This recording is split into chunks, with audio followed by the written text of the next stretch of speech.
Буга чейин министрлер кабинетинин төрагасынын орун басары УКМКнын төрагасы Камчыбек Ташиев Курманбек стадионунун реконструкциялоо иштери менен жеринен таанышып, стадион начар абалга кептелгенин айтып, жетекчилигин катуу сынга алган.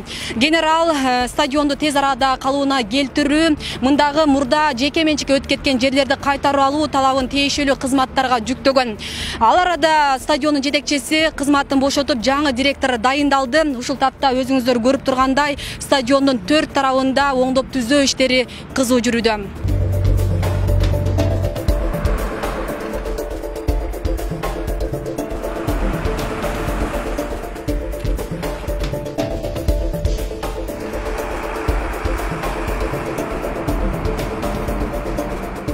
Бул жылы Борбордук стадион толугу менен оңдоп түзөөдөн өтөт. Долбоорго ылайык футбол аянтчасы гибридтик болуп курулууда. Муну менен эл аралык бардык деңгээлдеги иш-чараларды өткөрүүгө, машыгууларды уюштурууга ыңгайлуу шарттар түзүлмөкчү. Каржылоо жагы демөөрчүлөр тарабынан ишке ашып, 40 миллион сомдун тегерегиндеги акча жумшалат. Абрайы жакшы болуп турса, жумушту апрель айына чейин бүткөрүү пландалууда. Курманбек стадионун реконструкциялоо боюнча толук кандуу иштер жүргүзүлүп атат. Өткөндө Кыргыз Республикасы министрлер кабинетинин төрагасы Камчыбек Ташиев тарабынан коюлган тапшырмалар толук кандуу ошол тапшырмаларды аткаруу боюнча бүгүнкү күндө биз толук кандуу иштерди жүргүзүп атабыз.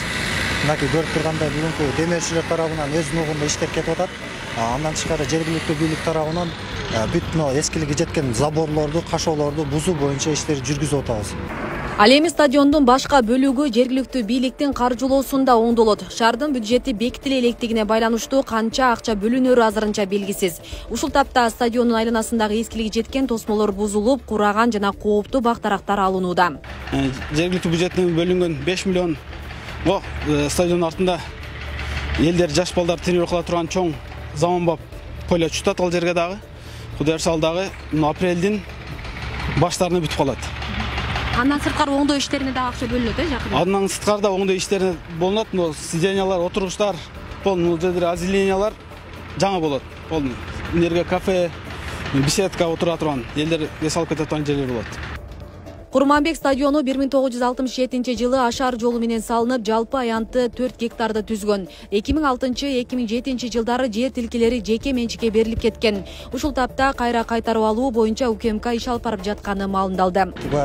Кадастр мамлекеттик ишканасы тарабынан бүт тиешелүү документтерди тактап бергенбиз. Азыр тиешелүү кызматтар тарабынан тиешелүү иштер жүргүзүлүп атат, тактоо иштеричи. Асия Сыдыкова, Замирбек Тойчубаев, Регион телеканалы, Жалал Абад.